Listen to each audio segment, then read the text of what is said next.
नमस्कार, बहुत स्वागत है आपका। मैं हूं आपके साथ सुमित झा। देश का सवाल में आज मुंबई में हाई प्रोफाइल हत्याकांड की बात होगी। एनसीपी नेता और महाराष्ट्र के पूर्व मंत्री बाबा सिद्दीकी की खुलेआम मुंबई के बांद्रा में गोली मारकर हत्या कर दी गई। हत्यारे 3 शूटर्स थे, जिनमें से 2 को मौके से गिरफ्तार कर लिया गया, जबकि तीसरा फरार हो गया। गिरफ्तार दोनों आरोपियों की कोर्ट में पेशी हुई है। शूटर्स में 2 यूपी के बहराइच के रहने वाले हैं और एक हरियाणा का है। बाबा सिद्दीकी हत्याकांड में लॉरेंस बिश्नोई गैंग का नाम सामने आ रहा है। बाबा सिद्दीकी को वाई कैटेगरी की सुरक्षा भी मिली हुई थी। बावजूद इसके, कड़ी सुरक्षा के बावजूद भी खुलेआम बाबा सिद्दीकी की गोली मारकर हत्या कर दी गई। हत्या की सुपारी किसने दी, क्यों दी, कितने में दी, यह सवाल बना हुआ है। उधर मुंबई में सरेआम पूर्व कैबिनेट मंत्री की हत्या को लेकर विपक्ष महाराष्ट्र में लॉ एंड ऑर्डर को लेकर सवाल उठा रहे हैं। दशहरे के दिन बीच सड़क पर हुए इस हत्याकांड ने कई सवाल खड़े कर दिए। सवाल ये कि आखिर बाबा सिद्दीकी की हत्या किस वजह से की गई? क्या बाबा सिद्दीकी को सलमान खान के करीबी होने की कीमत चुकानी पड़ी? सवाल ये भी कि क्या डी कंपनी की जगह है लॉरेंस बिश्नोई गैंग अब लेना चाहता है, तो क्या ये वर्चस्व की लड़ाई का नतीजा है? सवाल ये भी कि आखिर पुलिस और सुरक्षा एजेंसियां क्या कर रही हैं? आखिर कैसे जेल में बैठा लॉरेंस बिश्नोई इतने बड़े गैंग को ऑपरेट कर रहा है? और इस बीच एक बड़ी खबर है, बाबा सिद्दीकी हत्याकांड से जुड़ी चौथे आरोपी की भी पहचान कर ली गई है। चौथे आरोपी का नाम मोहम्मद जीशान अख्तर है और आरोपी जीशान अख्तर की तलाश में पुलिस है। 2 आरोपी गिरफ्तार किए गए हैं और अब 2 आरोपी फरार हैं। 2 आरोपी अभी भी फरार हैं। समझिए जरा, जो 2 शूटर पकड़े गए वो तो लोगों ने पकड़े, पुलिस ने अभी तक किसी आरोपी को नहीं पकड़ा है पुलिस ने, क्योंकि जो 2 शूटर्स भाग रहे थे वहां के लोगों ने पकड़ा और फिर पुलिस को सौंपा। तो अब तक पुलिस के हाथ खाली है। सीधे तौर पर यह कहा जाए कि अब तक मुंबई पुलिस के हाथ खाली हैं इस पूरे मामले में। जरूर आरोपी की पहचान की गई है, लेकिन आरोपी अचानक मुंबई से गायब कैसे हो गया इतनी बड़ी घटना को अंजाम देकर? कहां चला गया? चौथे आरोपी जीशान अख्तर की तलाश में अब पुलिस है।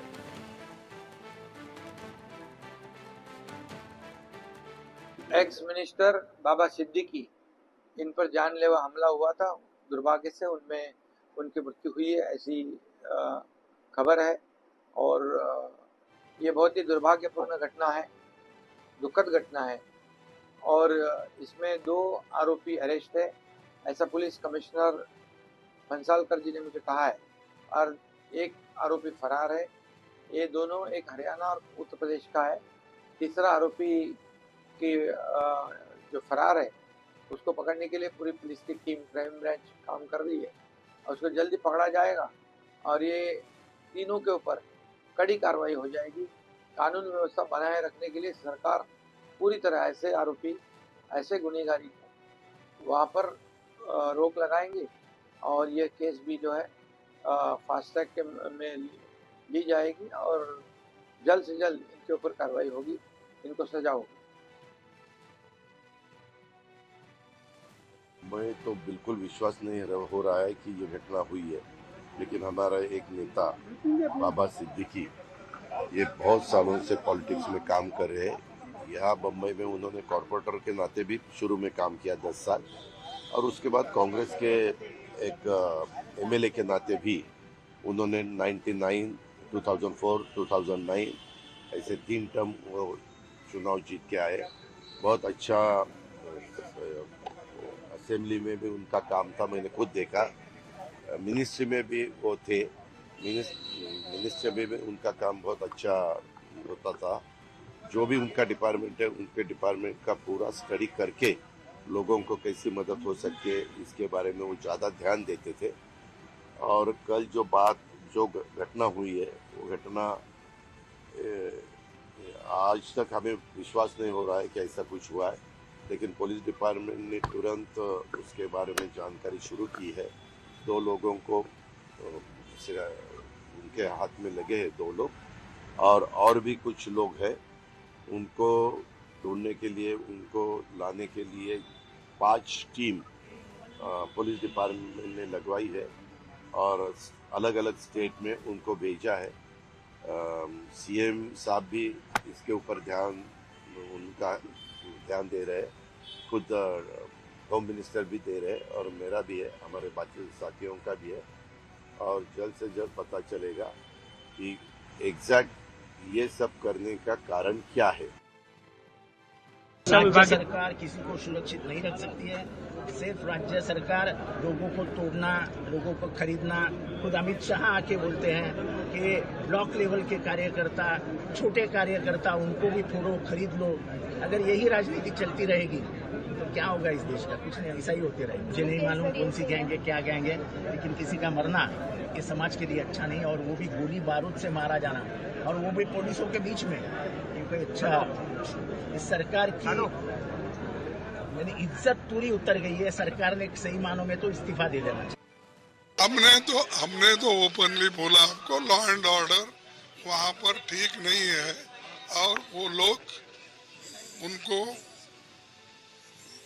मुझे जान को खतरा है बोलने के बावजूद भी अगर पुलिस उसका रक्षण नहीं करता है तो ये बहुत बड़ा एक लैप्स है एडमिनिस्ट्रेशन के तरफ से। वो ऐसे बम्बई जैसे एरिया में तो हमेशा पुलिस सतर्क रहना चाहिए, और वहाँ ये लॉ एंड ऑर्डर की फेल्यूर है, इंटेलिजेंस की फेल्यूर है, और इंफॉर्मेशन डिपार्टमेंट का भी यानी आईबी का भी इसमें फेल्यूरिटी है। सो इसीलिए हम ये चाहते हैं कि ऐसी जो घटनाएं हो रही वो भी दिन दहाड़े, और सरकार अगर उसकी ख्याल नहीं करती है तो मैं समझता हूँ वो उसको वो निगलेक्ट कर रहे हैं, ऐसा मैं समझता हूँ। जो हत्या हुई है बाबा सिद्दीकी, जो महाराष्ट्र के पूर्व मंत्री हैं, बहुत साल विधायक रहे, आज भी उनका बेटा विधायक है, शायद हमारे पार्टी में नहीं हो लेकिन हमारे साथी रहे, अच्छे आदमी थे, तो उनकी हत्या ऐसी तरह से होती है जिनको सिक्योरिटी है, वाई स्टेटस की सिक्योरिटी है, और उनकी हत्या होती है। उसका मतलब क्या है? हत्या के पीछे कारण कुछ भी हो, लेकिन हत्या हो गई है तो आपका फेल्यूर है, मुख्यमंत्री का फेल्यूर है। आपने जिस तरह से अपने पुलिस दल का गुनहगारीकरण किया है, आपके स्वार्थ के लिए, कलेक्शन के लिए, हाँ, पुलिस का इस्तेमाल जिस तरह से होता है, तो ये उसका नतीजा है कि कानून का डर नहीं रहा, पुलिस का डर नहीं रहा। दिन दहाड़े कभी भी पब्लिक प्लेस पर हत्याएं होती जा रही है। उसमें आप राजनीतिक कार्यकर्ता, राजनीतिक नेता, मंत्री, विधायक भी नहीं छूट रहे। जिस तरह से उनकी हत्या की गई है, काफ़ी हम लोगों को इसका दुख है, और इस दुख के घड़ी में उनके परिवार और परिजनों के प्रति हमारी पूरी संवेदना है।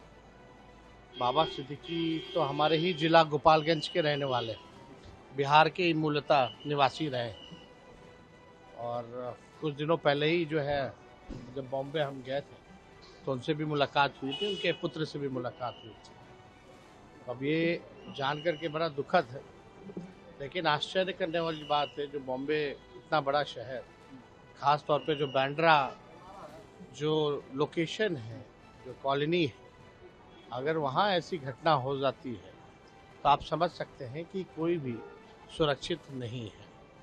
हत्यारों का मन जो है काफ़ी बढ़ा हुआ है। इसमें राज्य सरकारों को थोड़ा लॉ एंड ऑर्डर की स्थिति को देखना चाहिए।